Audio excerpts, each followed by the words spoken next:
G'day, in this video I'm going to run you through my process for making bricks for garden edging, landscaping, retaining walls, non-structural purposes.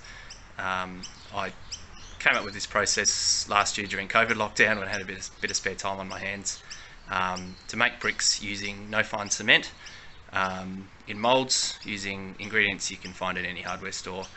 It's a fairly time consuming process, but I thought it's probably something worth sharing with the wider community on YouTube in case anyone's got any feels the need to do the same thing themselves.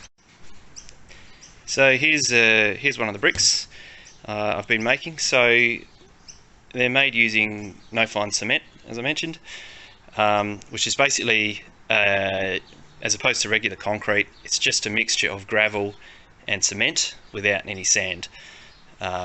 So what you end up with is a very porous structure. So you've got the rocks all basically glued together by the cement. It will pass water through, but it gives you a nice sort of textured finish. That's quite nice in a landscaping application. Now the bricks I've made, I decided to make them, they're 300mm long, 150mm high and 180mm deep. So that was basically driven by the standard sizing of form ply for making the moulds. So here's one of my moulds I've made. So this is just using standard, I think it's 19mm form ply. I sized the molds based on the cheapest way I could buy the stuff, which I think was 1200 by 600mm sheets, which I then ripped down on a table saw into the boxes you see here. So I have, basically to get the bricks out, you whip one side off, it's just a bunch of screws all the way down, pull the side off, and then you can tap on it with a hammer and you get your bricks out. Inside as well, you see I've made some triangular shaped pieces. They basically form the bevel on the brick. So they just sit down there, you just place them in the bottom of the mould, and then you can pull them off once you get your brick out quite easily. So they just sit in there. So the bottom face in here forms the front face of the brick. So you get a nice formed finish on all the sides that you can see, and it's just the back side that ends up looking raw. Here's some of the other moulds I've made. So these ones I actually make a capping brick, which is the same dimensions as the other one, it's just 75mm deep. So it forms a nice capping ridge. So these ones are partially filled with the no fine cement, as you can see. And then underneath I've got another mould.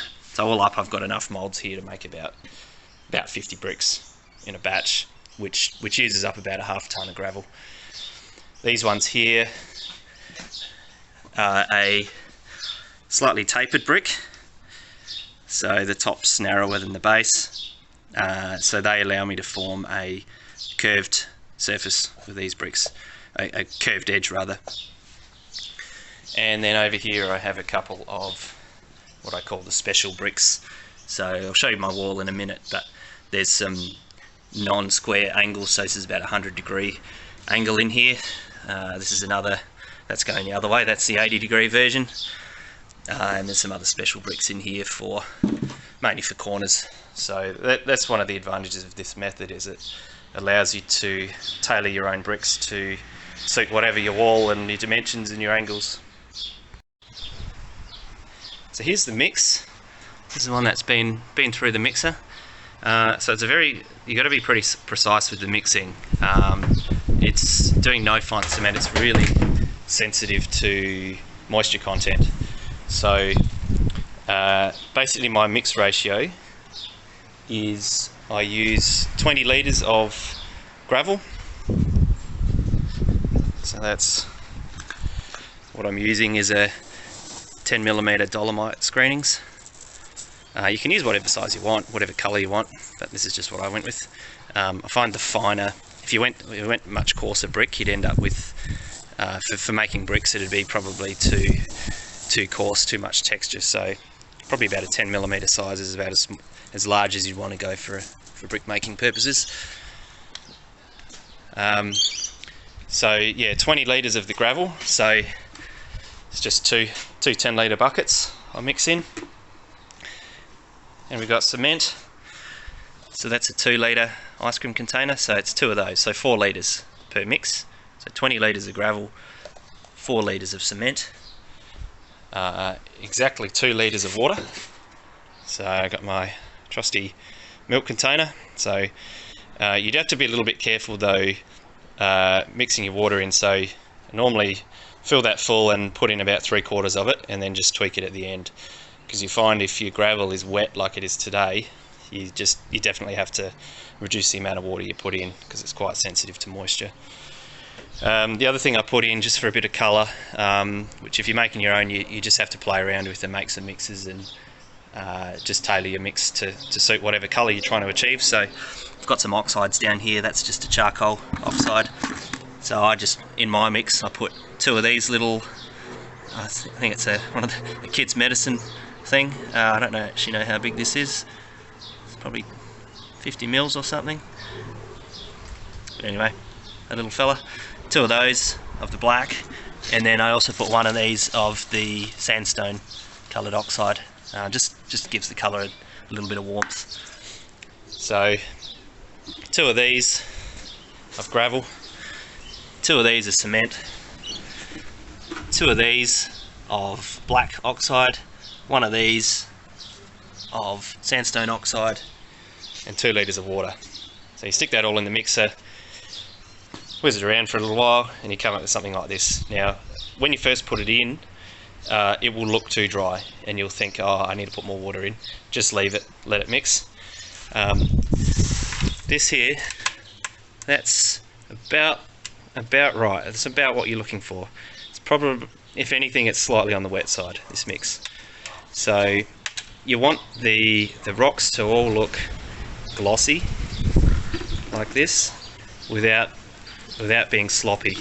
So if you go too dry, you'll find they look powdery and a little bit crumbly. Yeah, I'd say this mix is probably a little bit on the wet side. So you want it to stick to your hands without completely coating your hands. If you make it too wet, when you put it in the moulds, what you find is the cement slurry ends up all accumulating at the bottom, and you end up with a really smooth front face, and you don't actually get the texture of the stones. If you have it too dry, you'll end up with a really weak brick that will crack quite easily. So if you get the mix right, you'll have a very, very strong brick. I haven't broken any of them as yet, whacking with a hammer or anything. So that's about what you're looking for. It takes a little bit of time to get right. Occasionally you'll get a mix and you just get it wrong. I find that the first lot of mix that you put into your mould is the most important, because that forms the front face of your brick. So you want to make sure you get those right. If you've got a bit of a sloppy mix, you can put it in behind that, and it won't matter so much. Just you really want to get that first one right for aesthetic reasons. So just putting a new batch in now. I've just taken that last one out. So you see it's quite sticky in there. So I've got my 2 litres of water. You start with the water, pour in maybe 3/4 of it. Just gets it going, unsticks all the previous mix off the side walls. And in with the gravel. Make sure you got nice and flush there with the top, get your volumes right. So I got one in there.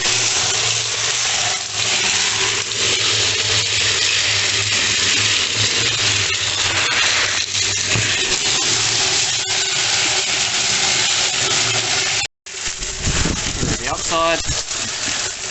And 1, 2,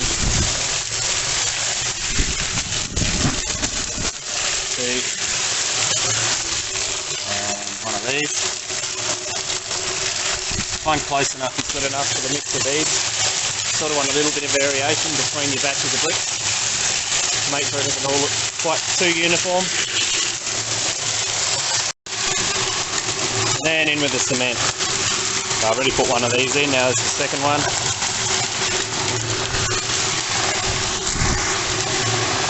So you see looks fairly dry. Just let it go. Leave it go, it'll sort itself out. Alright, so just pour this in here. So it doesn't pour, obviously it doesn't pour like regular concrete. So a really important step is to actually compact the mix into your moulds. So you can't just fill them up and then compact them, you have to really start. So these ones, you see that's about half full. So you probably do it in 3 stages is about right. So put a third in, compact it nice and firm, takes out the air pockets, makes sure you've got a nice even finish on the front face. Pour some more in, repeat until you're at the top. So you've got to pay attention to the corners. Get it in nice and flush. Alright, once you've got it tamped in and basically solid, to get a nice finish on the back, I use just an extra piece of form ply. So make sure you've got some mix in there just sitting up a bit proud of the surface. Put this on, so make sure you don't have any rocks sitting on your edges here. Put that on and give it a bash with a hammer.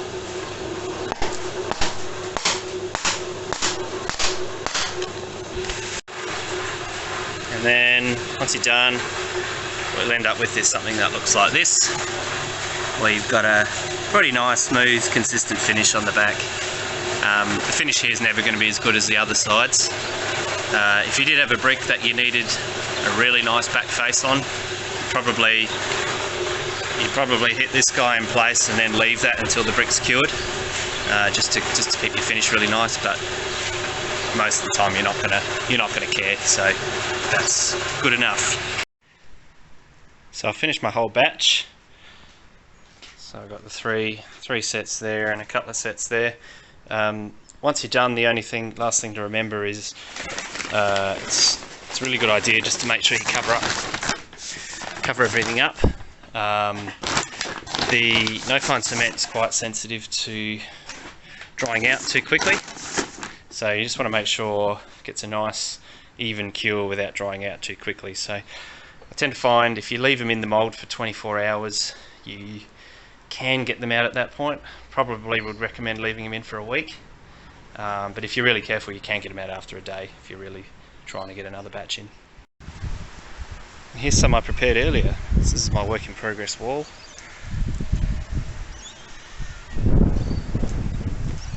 So you see the cap sitting on the top. You see there's a few missing. I need to make some special sized capping pieces this is my 80-degree corner here. So that's one of the special bricks here. It's a different angle on it. So I just need to make some special caps to go there, but otherwise this is what you get.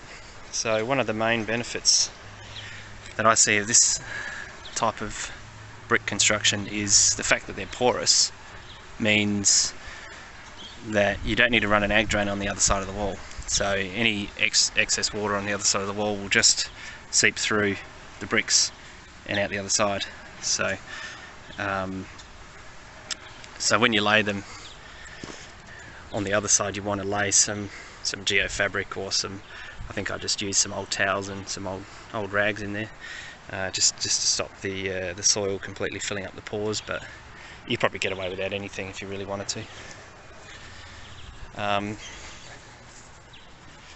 can see here, this is where I laid a few extra bricks. I had to take them off. So that's how you attach the bricks. So using basically liquid nails. So construction adhesive. In a gun you get the cheapest stuff you can find, and a couple of blobs on each brick, and they're solid as a rock. So there you have it. That's how you make bricks with no fine cement.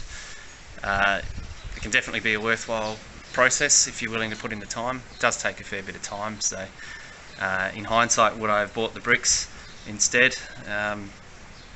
Ask me when I'm done. So yeah, let me know if you've got any questions in the comments, and yeah, happy bricking.